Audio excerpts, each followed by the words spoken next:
ہمارے نبی صلی اللہ علیہ وسلم کے پاس ایک صحابی آئے بھیک مانگنے کے لیے. صحیح حدیث ہے. لوگوں کو وہ حدیثیں تو یاد ہوتی ہیں جس میں صدقے کی ترغیب ہے, وہ بھی حدیثیں یاد رکھنی چاہیے. صدقہ کرنا چاہیے, اسٹائل یہ ہونا چاہیے, انداز یہ ہونا چاہیے جو میں آپ کو بتا رہا ہوں.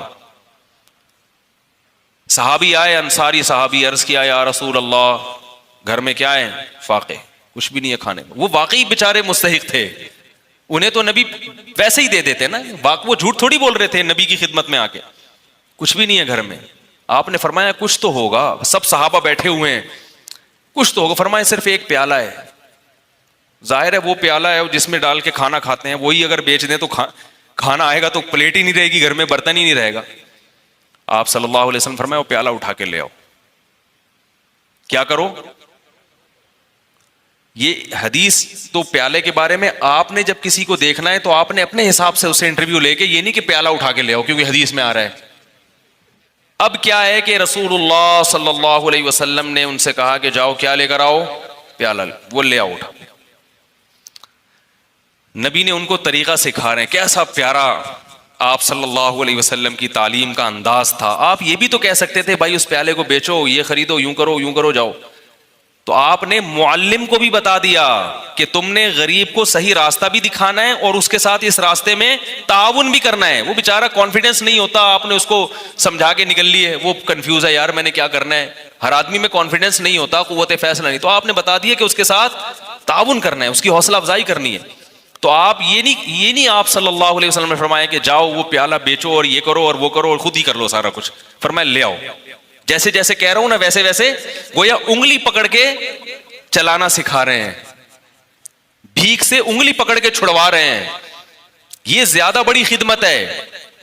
اگر آپ صلی اللہ علیہ وسلم ان صحابی کو کھانا دے دیتے, صدقہ دے دیتے, اگلے دن پھر آ جاتے, وہ تو کھاؤ ختم.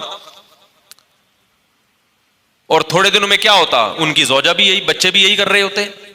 یہ بھیک ایسی بیماری ہے جو نسلوں میں چلتی ہے. خاندانی بھکاری ہوتے ہیں بعض لوگ, ارے ہمارے ابا بھی یہی کام کرتے تھے.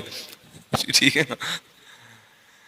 تو نبی صلی اللہ علیہ وسلم نے فرمایا جاؤ پیالہ اٹھا کے لے آؤ. وہ صحابی پریشان ہے, کیا ہوگا بھائی, ٹھیک ہے نبی نے کہا ہے لے آئے. آپ صلی اللہ علیہ وسلم نے فرمایا اسے کون خریدے گا؟ ہر چیز کا کوئی نہ کوئی طلبگار ہوتا ہے. ایک صحابی نے فرمایا 1 درہم میں یہ مجھے دے دیں. آپ نے فرمایا اس سے زیادہ میں کون خریدے گا؟ بھائی اب بزنس کا تو اصول ہے نا, سرمایہ چاہیے تو جتنا زیادہ سرمایہ لے سکتے ہو. یار بھائی بزنس کا تو اصول ہے, حلال سرمایہ ہے. تبھی یہ یاد رکھو اسلام نے کسی چیز کی قیمت متعین نہیں کی ہے. نبی نے فرمایا دعوا الناس, لوگوں کو اپنے حال پہ چھوڑ دو, قیمتیں متعین مت کرو. ان اللہ هو المسعر, اللہ چیزوں کی قیمتیں خود متعین کرتا ہے. جس چیز کی قیمت اللہ نے بڑھانی ہوتی ہے مارکیٹ سے شارٹ کر دے گا اس کو, جس چیز کی قیمت اللہ نے گھٹانی ہوتی ہے مارکیٹ میں اللہ اس کو وافر مقدار میں پھینک دیتے ہیں. اس لیے اصل اصول یہی ہے کہ کسی چیز کی قیمت متعین نہیں ہے. آپ جو اپنی چیز دھوکہ نہ ہو اس میں, جس قیمت پہ چاہے بیچیں. لوگ کہتے ہیں وہ تو پھر اتنی قیمت چیز مہنگی ہو جائے گی. بھائی وہ آپ سے نہ خریدے, وہ ساتھ والے سے خرید لے. کیا خیال ہے؟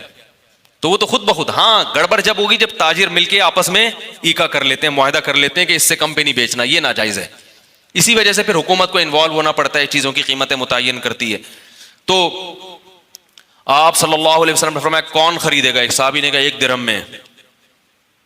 آپ نے فرمایا کہ اس سے زیادہ میں کون خریدے گا؟ ایک صحابی نے کہا میں 2 میں خریدوں گا. اس سے زیادہ بولی لگ نہیں رہی تھی. تو آپ صلی اللہ علیہ وسلم نے فرمایا اس سے زیادہ میں کون خریدے گا؟ صحابی نے کیا کہا؟ میں 2 درہم میں. 2 درہم میں خریدا. 2 درہم آپ صلی اللہ علیہ وسلم نے ان صحابی کو دیے.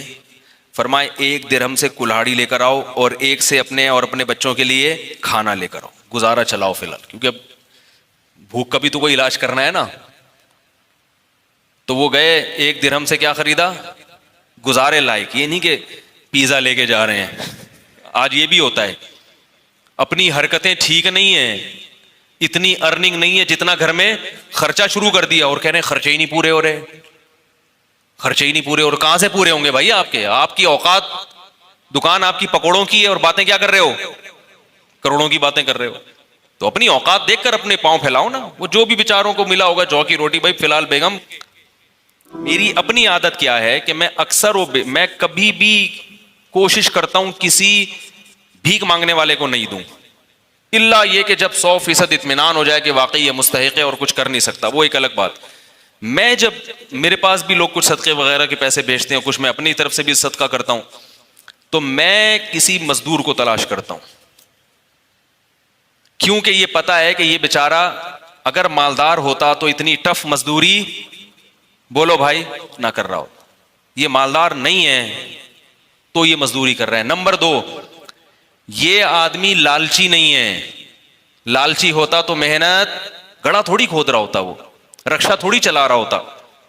ایسے آدمی کو بغیر مانگے دے دو, اور سرسری غور کرو کہ زکوٰۃ کا مستحق ہے یا نہیں. اگر لگ رہا ہے تو زکوٰۃ بھی دے سکتے ہیں اس کو, نہیں تو صدقہ تو بہرحال, صدقے میں تو یہ کوئی قانون نہیں ہے, صدقہ تو مالدار کو بھی دیا جا سکتا ہے, تو غریب کو کیوں نہیں دیا جا سکتا؟ وہ تو اور زیادہ ثواب ہے اس میں.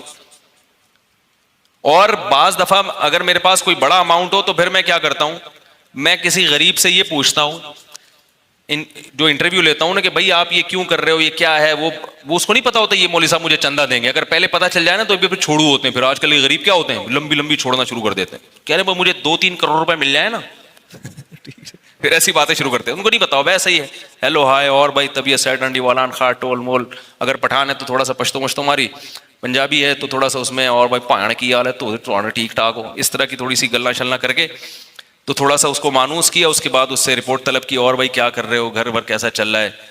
تو جو عزت دار آدمی ہوتا ہے وہ پہلی دفعہ میں تو یہی کہے گا الحمدللہ اللہ کا دیا بہت کچھ ہے. اب یہ نہیں کہ ہم بھاگ گئے, اس کا مطلب ہے بندہ سفید پوش ہے, اللہ کا شکر ادا کر رہے ہیں. تو بھائی اللہ کا دیا ماشاءاللہ بہت کچھ ہے. بچے کتنے آپ کے؟ جی 2-3 درجن بچے ہیں ماشاءاللہ. ایک مثال دے رہا ہوں, ویسے ہوتے نہیں کسی کے. اور کون ہے گھر میں؟ یار ویسے ہی پوچھ رہا ہوں یار, تنخواہ کتنی ہے؟ کہنا الحمدللہ یہ دہاڑی ہو جاتی ہے. تو اس دہاڑی میں گزارا ہو جاتا ہے؟ ہاں بھائی ہو جاتا ہے. اس کا مطلب ہے کہ گزارا نہیں ہوتا, کیونکہ اس دہاڑی میں اسباب کی دنیا میں اتنے بچوں کے ساتھ گزارا نہیں ہوگا. تو بھائی اس کو لفافہ چپکے سے پکڑاؤ اور پتلی گلی سے نکل لو. اور اس سے زیادہ اچھا کام کیا ہے؟ بعض دفعہ یہ بھی میری کوشش ہوتی ہے, کبھی اس میں کامیاب ہوتا ہوں کبھی نہیں بھی ہوتا, اور کبھی یہ کوشش نہیں بھی کرتا, ٹائم ہی نہیں ہوتا. لیکن میں اس لیے آپ کو بتا رہا ہوں کہ بھائی یہ کام کریں گے تو انشاءاللہ انسانیت کی خدمت ہوگی, اپنی قوم کی خدمت ہوگی, اور اپاہج نہ بنائیں لوگوں کو. پھر میں اس سے کہتا ہوں کہ یار یہ آپ اس سے آسان کام کیوں نہیں کر لیتے؟ یا کوئی واقعی بے روزگار ہے, وہ ایسا بھی ہوا ہے, بھکاری آیا ہٹا کٹا, میں نے کہا آپ کچھ کرتے کیوں نہیں؟ کہہ رہے ہیں یار آج کل روزگار نہیں مل رہا, میں کیا کروں. میں نے کہا ٹھیک ہے آ جاؤ, ہماری مسجد میں کام ہو رہا تھا, میں نے کہا یار یہ سارا کام یہاں نمٹا دو, یہ کر لو, یہ گڈھا آپ کھود دو. آپ مجھ سے 100 روپے مانگ رہے ہو, میں آپ کو 2000 روپے دے دوں گا ایک دن کے, یا 3000 روپے دے دوں گا ایک دن کی دہاڑی. اب فوراً پتلی گلی سے نکل لیا. بھائی جب آپ ہٹے کٹے ہو, آپ کی باڈی سے لگ رہا ہے کہ آپ کدال کسی کے سر پہ بھی مار سکتے ہو, اتنی طاقت ہے. بھائی کیا کرنا ہے؟ اپاہج آدمی اللہ کو پسند نہیں ہے, اور اپاہج بنانے والے لوگ بھی اللہ کو پسند نہیں ہے. لا الہ الا اللہ.